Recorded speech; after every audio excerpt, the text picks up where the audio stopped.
Hello, I am Wallas, the Polish toy guy. Welcome to my new video. Today we are taking a look at another old LEGO plane. This one here's Aero Hawk, released in LEGO's Town Flight series in 1993. This set has 43 pieces, one minifigure, catalogue number 6536, and while it's not as nostalgic as LITE was to me, it's still pretty fun. As you can probably tell already, this was another of the cheaper, simpler plane sets from that time, but it's not using as much imagination power as, for example, LITE 1, though there are a few places where it's still required. But things that we did not have on that last one are, for example, clear blue windshield, which actually opens. Inside, now we have a steering wheel instead of control sticks, we have an actually pronounced beak, we have two tail fins with signaling lights, and yes, I suppose one of them should be clear blue instead of having two clear red, but then this would blend too much with this piece. We have a bigger propeller, we have non-hiding landing gear, again 3 wheels, but this time on 3 separate pieces, and again these have rubber tires, so this means this spins really nicely. But we have one reality compromising detail in that we have a significant hull breach underneath. Yes, this will be much more visible when we remove the pilot. But overall, yes, I like this set. It's simple but fun to look at. Definitely a good shelf piece, and I suppose a decent toy overall. Now it's time to remove the pilot and have a better look at him. In case of my set and the looseness of the minifigure's component parts, the best thing to do is to actually perform wiggle on the pilot until his legs are loose enough that I can remove him without any harm. Because these stay in place so well that actually most of the time, as you can see, his top half remains in my hand and the legs still want to stay in the plane. For some reason, when I look at this figure, I think a very manly figure. This brown leather jacket is something that many hero pilots of the 80s and 90s were wearing.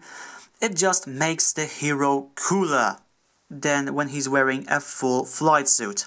Though I suppose the blue helmet sticks out a bit with this color scheme, the clear blue visor goes up, and we can remove the whole thing without moving the neck, which is nice. And as you can see, by the way, I am not the first owner of this set, but I don't really mind. The very manly elements of this face are still visible. We have the sunglasses and 1 day facial growth. Yes, this is as manly as it got. And the details on the jacket are also quite nice. We have pockets, we have zip, we have the collar sides, and we have a black t-shirt underneath. So, nothing on the back, but the front is really nice. And like I said, once you remove the pilot from the cockpit, we have this not really nice looking holes on the lower sides, which I do kind of find funny because we don't usually mind gaping holes that contradict any air tightness over here. No, that does not bother us, but this, yes, we see this issue. And we see this issue most of the time only when we look at the side of the vehicle, because we don't see it all that much from such perspective, or such perspective, or such perspective. But some silly part of our brains still is making an issue out of this while completely ignoring this.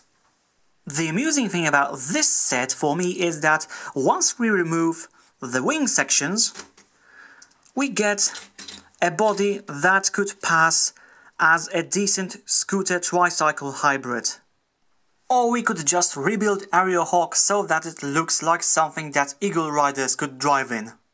And now it's comparison time, so let's start with some LEGO sets. For example, here is the previously reviewed Town Airport LITE 1 set, and here we have the modern city small car set. And for a little touch of Transformers, here we have Cybertron Deluxe Thundercracker and Generations Deluxe Dirge. And to complete the comparisons, here we have the common cola can and the magnificent $1. To sum it all up, while Aero Hawk is an improvement over Ultralight 1 due to its better resemblance to an actual airplane, it still may be overlooked by people who prefer bigger and more intricate LEGO aircraft. I, however, am very happy I picked it up, as its main function is to sit on my old bricks shelf and remind me of my cherished childhood whenever I look at it, and it's a job it's doing really well.